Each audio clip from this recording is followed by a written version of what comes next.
Hi friends, welcome to Health and Wealth. இன்னைக்கு Health and Wealth சேனல்ல பார்க்க போற ரெசிபி பாவக்காய் தொக்கு. கசப்பு தன்மையே தெரியாத அளவுக்கு ஒரு சூப்பரான பாவக்காய் தொக்கு எப்படி செய்யறதுன்னு பார்ப்போம். வாங்க வீடியோக்குள்ள போகலாம். அதுக்கு Health and Wealth சேனலை நீங்க Subscribe பண்ணனும். அதுக்கு Subscribe பட்டனை ஒரு முறை கிளிக் பண்ணிட்டு பக்கத்துல இருக்க bell ஐகானையும் நீங்க கிளிக் பண்ணீங்கன்னா என்னோட நெக்ஸ்ட் வீடியோஸ் உங்களால பார்க்கலாம். ஃபர்ஸ்ட் பாவக்காவை தயிர்ல இந்த மாதிரி பொடியா நறுக்கி ஒரு அரை மணி நேரத்துக்கு ஊற வச்சிடலாம்.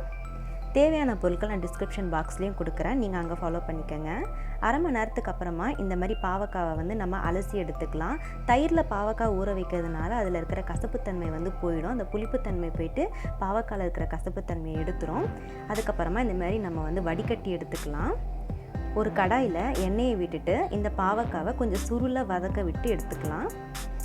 தனியாக எடுத்ததுக்கப்புறமா அதே கடாயில் நம்ம எண்ணெயை சேர்த்து தான் நம்ம இந்த ரெசிபியை பண்ண போகிறோம். பாருங்கள், செப்பரேட்டாக எடுத்தாச்சு. இப்போது கொஞ்சமாக எண்ணெய் விட்டுக்கலாம். இதில் கடுகு ஜீரகம் எதுவும் போட வேண்டிய அவசியம் இல்லை. பொடியாக நறுக்கி வச்சுருக்க வெங்காயத்தை நம்ம டைரெக்டாக சேர்த்து வதக்க ஆரம்பிச்சிடலாம். வெங்காயம் வதங்கினதுக்கப்புறமா பூண்டையும் தக்காளியும் சேர்த்து நல்லா வதக்கிடலாம். இப்போது நம்ம வதக்கி தனியாக எடுத்து வச்சுருக்க அந்த பாவக்காவையும் சேர்த்து வதக்கிடலாம். கொஞ்சமாக மஞ்சத்தூள், காரத்துக்கு தேவையான அளவு மிளகாய்த்தூள், அப்புறம் இந்த ரெசிபிக்கு தேவையான உப்பு, இதை எல்லாத்தையும் சேர்த்து நம்ம இந்த எண்ணெயிலே வந்து வதக்கலாம். பச்சை ஸ்மெல் நம்ம எண்ணெயில் வதக்கிறதுனால போயிடும். கொஞ்சமாக தண்ணி சேர்த்து வேக வச்சிடலாம். ஒரு கொதி வந்ததுக்கப்புறமா அடுப்பை ஸ்லோ பண்ணிவிட்டு பெரட்டி விட்டோம்னா நம்ம பாவக்காய் தொக்கு ரெடி ஆகிடும்.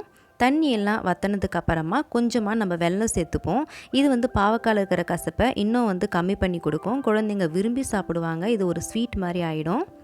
அவ்வளோதான் ஃப்ரெண்ட்ஸ், நம்மளோட பாவக்காய் தொக்கு ரெடி ஆகிடுச்சு. இது நீங்கள் சாதத்தில் பிசைஞ்சு சாப்பிடலாம், சைட் டிஷ்ஷாகவும் யூஸ் பண்ணிக்கலாம். நான் இன்றைக்கி தயிர் சாதத்துக்கு சைட் டிஷ்ஷாக யூஸ் பண்ணியிருக்கேன். கண்டிப்பாக இந்த ரெசிபியை ட்ரை பண்ணி பார்த்துட்டு எப்படி இருந்ததுன்னு சொல்லி எனக்கு கமெண்ட் செக்ஷனில் தெரியப்படுத்துங்க. பாவக்காய் நம்ம ஹெல்த்துக்கு ரொம்ப முக்கியமானது, டயபெட்டிஸ் பேஷண்ட்டுக்கும் ரொம்ப முக்கியமானது. இந்த ரெசிபி உங்களுக்கு பிடிச்சிருந்துன்னா லைக் பண்ணுங்கள், ஷேர் பண்ணுங்கள். தேங்க்யூ.